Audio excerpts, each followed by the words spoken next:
N'Golo Kante adalah fenomena bagi Chelsea. Di balik senyumnya yang murah, Kante punya performa yang mahal. Hal ini terbukti dari kontribusi besar Kante dalam skuad The Blues. Wajar kalau Kante disebut sebagai gelandang terbaik saat ini. Simak ulasannya berikut ini.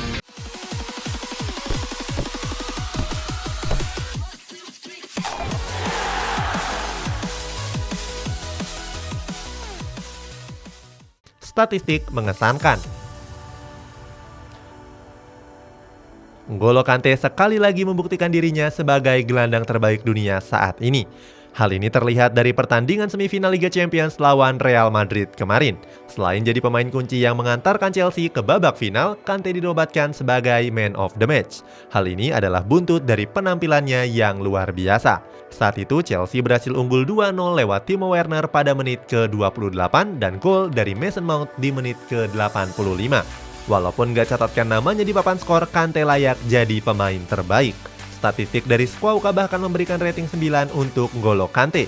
Rating tersebut lebih baik dari rekan-rekannya seperti Cesar Azpilicueta, Antonio Rudiger, dan Edouard Mendy. Dalam laga tersebut, Kante berhasil memenangkan 100% duel udara, melakukan 45 sentuhan, 4 kali percobaan masuk ke dalam kotak penalti Real Madrid, dan 4 kali intercept.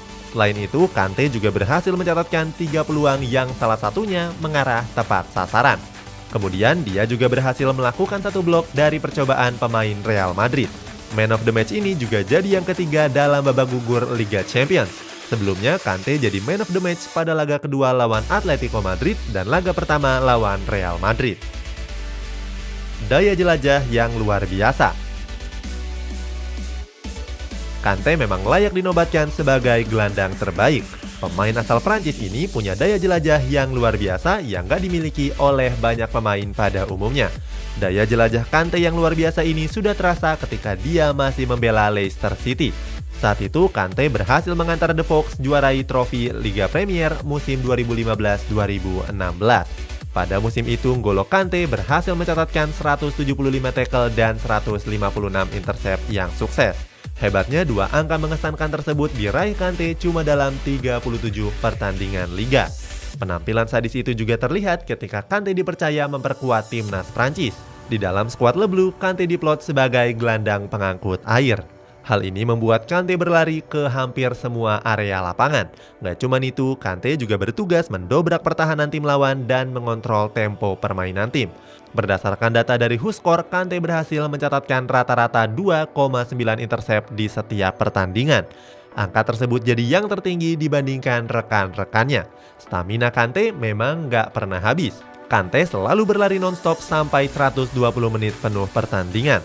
Padahal di saat-saat yang seperti itu banyak pemain yang sudah kehabisan baterai. Konsisten di setiap tim yang dia bela.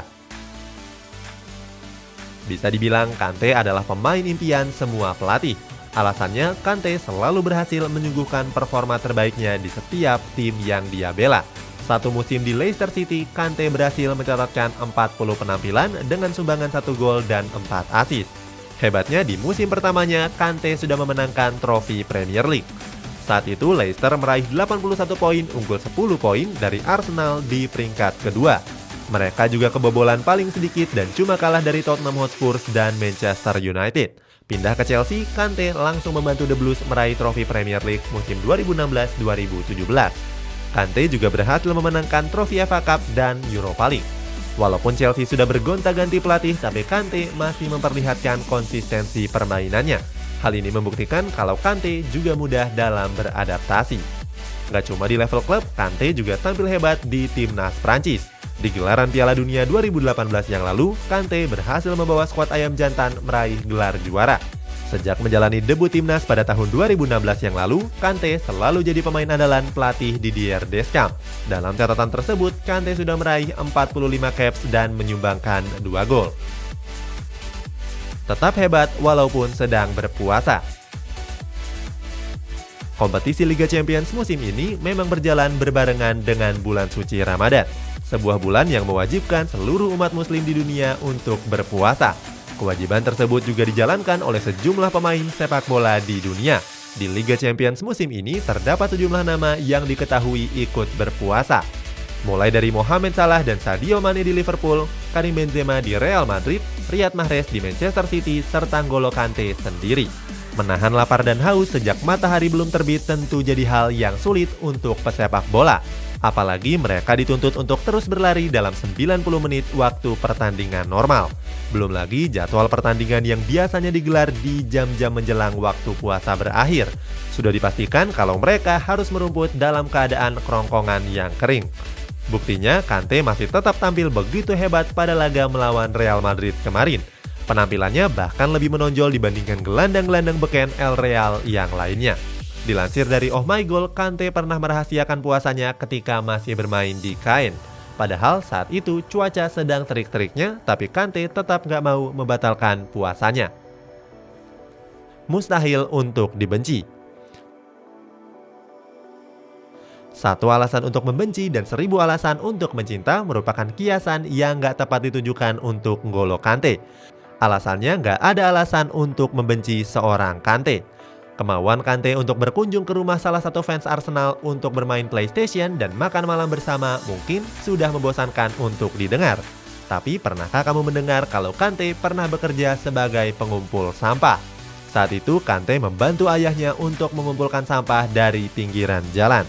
Selain itu, Kante adalah pesepak bola yang sangat sederhana. Sebelumnya, Kante berlatih di Prancis menggunakan skuter dorong dengan menggunakan ransel. Kante baru membeli Mini Cooper setelah mendapatkan gaji yang layak di Leicester City. Walaupun sekarang sudah bergelimang harta, tapi Kante masih setia dengan Mini Coopernya. Hal ini jauh berbeda dibandingkan pemain-pemain top yang lainnya. Banyak dari mereka yang membeli mobil puluhan miliar rupiah, bahkan mobil-mobil edisi terbatas. Hebatnya, Kante pernah datang dengan Mini Coopernya yang baru saja tertabrak. Saat itu, spion Mini Cooper tersebut bahkan hampir terlepas dan terpaksa direkatkan dengan selotip. Kante juga terlalu malu untuk mengangkat trofi Piala Dunia yang berhasil dia menangkan. Saat itu, N'Golo Kante sampai harus dirangkul Steven Zonzi untuk menyentuh trofi emas tersebut. Dengan kerendahan hati tersebut, rasanya sulit untuk membenci pemain kelahiran Mali yang satu ini. Bahkan haters terberat Chelsea pun bingung kalau ditanya apa yang dibenci dari N'Golo Kante. Selalu mau belajar dari senior. Walaupun sering mendapatkan pujian dari gelandang terbaik dunia, Kante selalu menepisnya. Hal ini terlihat pada salah satu wawancara ketika memenangkan trofi Premier League di Chelsea. Dengan kerendahan hati, Kante bilang kalau dia belajar dari pemain-pemain hebat yang pernah menjadi rekan satu timnya, mulai dari Cesc Fabregas, Nemanja Matic, dan Nathaniel Kalobah. Sifat rendah hati ini berbanding terbalik dengan sifat banyak pemain di luar sana. Sebagai contoh ada Zlatan Ibrahimovic yang menganggap dirinya dewa. Itulah sejumlah fakta kenapa N'Golo Kante adalah gelandang terbaik di dunia saat ini. Bagaimana pendapatmu? Apakah kamu salah satu yang mencintai Kante? Coba tuliskan di kolom komentar di bawah ini.